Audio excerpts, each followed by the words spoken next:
मैं doctor Atul Kumar Bhatnagar, department of chemistry, SRLS government PG college Kaladera से आज के इस ई लेक्चर में जो कि बीएससी पार्ट थर्ड के स्टूडेंट्स के लिए तैयार कर रहे हैं उसमें आप सबका स्वागत करता हूं।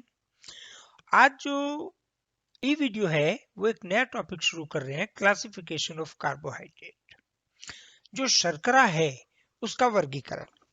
कार्बोहाइड्रेट आपके कोर्स में है, उसमें से क्या क्या चीजें हैं और वो अपन आज डिस्कस करेंगे इसके क्लासिफिकेशन के साथ। उसके बाद कंपाउंड से शुरू करेंगे। जिन बच्चों ने चैनल सब्सक्राइब नहीं किया है वो चैनल को सब्सक्राइब कर लें, क्योंकि जितने वीडियो है आपके कोर्स के वो सब मैंने अपने चैनल पे अपलोड कर रहा हूं। कुछ किए जा रहे हैं, कुछ हो रहे हैं। चैनल में प्लेलिस्ट में आप जाएं, आपको आपकी क्लास की प्लेलिस्ट मिलेगी।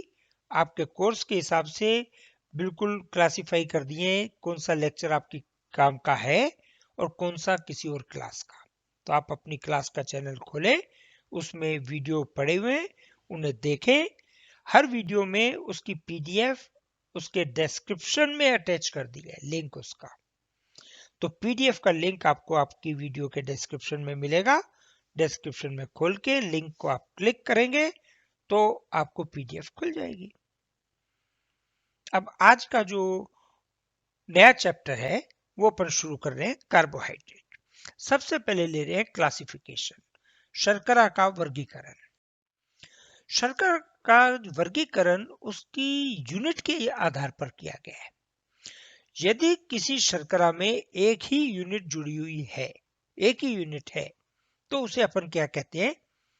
एकल एकल शर्करा या मोनोसैकेराइड। मोनो का मतलब एक। यदि एक से अधिक मतलब दो यूनिट आपस में जुड़ जाएं, मोनोसैकेराइड की दो यूनिट आपस में जुड़ जाएं तो मोनो से क्या हो जाएगी? डाई। तो अपन क्या कहेंगे उसे? डाइसैकेराइड या द्विशर्करा। और दो से अधिक यूनिट आपस में जुड़ जाएं तो उसे अपन अधिक के लिए यूज करते हैं वर्ड पॉली, तो उसे अपन कहेंगे पॉलीसैकेराइड, बहुशर्करा। मोनोसैकेराइड का जो फर्दर क्लासिफिकेशन किया गया है वो किया गया है कि उस एकल शर्करा में कितने कार्बन परमाणु हैं। जो सबसे छोटी शर्करा मिलती है वो होती है 3 कार्बन परमाणु की, और 3 को अपन क्या कहते हैं? ट्राई। ट्राई वर्ड जो अपन यूज करते हैं वो गिनती में 3 कार्बन एटम या 3 एटम हो उसके लिए करते हैं।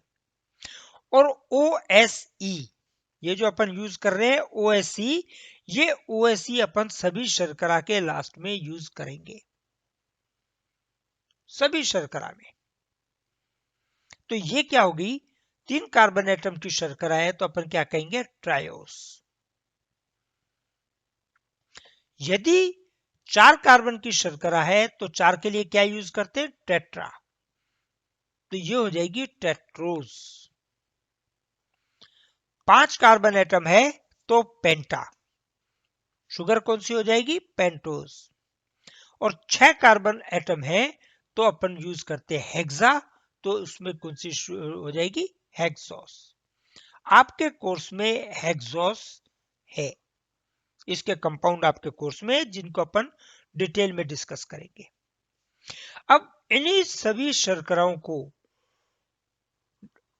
उसमें कौन सा क्रियात्मक समूह उपस्थित है उसके आधार पर फर्दर बांटा गया है। यदि एल्डिहाइडिक समूह उपस्थित है तो अपन कहेंगे एल्डोट्रायोस, और यदि कीटोन समूह उपस्थित है तो अपन कहेंगे कीटोट्रायोस। इसी तरह एल्डोटेट्रोस और कीटोटेट्रोस, एल्डोपेंटोस और कीटोपेंटोस। हेक्सोस में जब बाइफर्केशन होता है तो इसका भी बाइफर्केशन 2 प्रकार का होता है, एल्डो हेक्सोस, जिसका एग्जाम्पल है ग्लूकोज। ये अपन पढ़ेंगे। आपके कोर्स में और इसकी डिटेल में स्टडी करेंगे। और यदि कीटोन समूह जुड़ा हो तो कहेंगे कीटोहेक्सोस। इसका उदाहरण जो है आपके कोर्स में वो है फ्रक्टोज। तो ग्लूकोज और फ्रक्टोज दोनों पे आपसे क्वेश्चन आता है, छोटे छोटे क्वेश्चन भी पूछे जाते हैं और कंप्लीट क्वेश्चन भी पूछा जाता है। दोनों को अपन डिटेल में स्टडी करेंगे। इसके बाद अपन बात करें द्विशर्करा।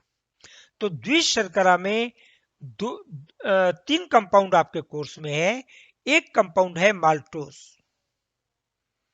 माल्ट से जो निकलती है, फलों से जो शर्करा निकलती है,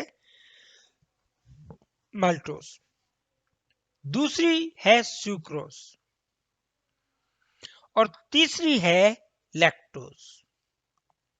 इन तीनों शर्कराओं की स्ट्रक्चर आपसे पूछी जाती है, संरचना बनाओ। 2-2 1.5 नंबर का क्वेश्चन आता है सिर्फ संरचना बनाने का।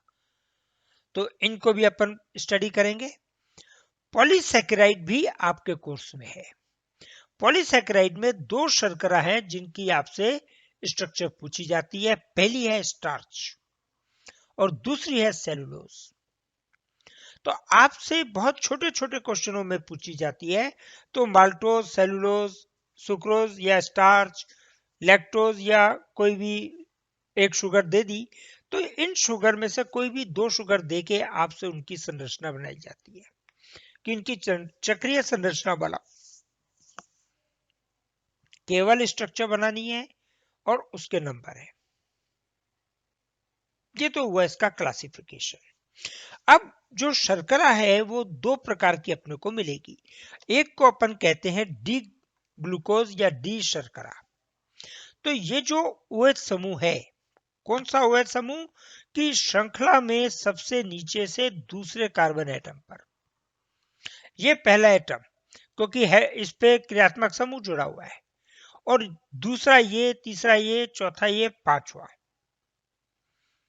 Second last atom. मान लो 7 शर्करा है, 5 शर्करा में से 4 है, मान लो पेंटोज है, पेंटोज में 5 होंगे, तो चौथा कार्बन एटम सेकेंड लास्ट, मतलब ये CH2OH से पहले वाला कार्बन, उस पर जुड़ा हुआ ये OH समूह की स्थिति। यदि सूत्र में ये राइट साइड में जुड़ा हुआ है, राइट साइड में, तो अपन कहेंगे डी ग्लूकोज है।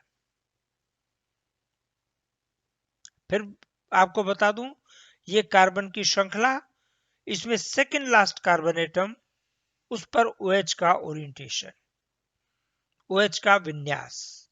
यदि वो विन्यास सीधे हाथ की तरफ है, राइट साइड में है, तो अपन कहेंगे डी ग्लूकोज। ये ग्लूकोज का सूत्र है। ऐसे ही फ्रक्टोज होगा तो D fructose, D sucrose, D electrons, वो अपन देखेंगे। फिलहाल जो आपके सामने सूत्र है वो ग्लूकोज का है और इसका अपन क्या कहेंगे, डी ग्लूकोज। और यदि इस OH समूह का ओरिएंटेशन, विन्यास राइट के बजाय ये लेफ्ट साइड में हो जाए, ये देखो ये OH समूह और ये OH समूह किस साइड है, लेफ्ट, तो अपन क्या कहेंगे, एल ग्लूकोज। तो ये अपना क्लासिफिकेशन है। इस क्लासिफिकेशन में आप देखें, ग्लूकोज को अपने को स्टडी करना है, फ्रक्टोज को स्टडी करना है, और माल्टोज से लेके लैक्टोज तक की जो स्ट्रक्चर्स है वो अपन स्टडी करेंगे।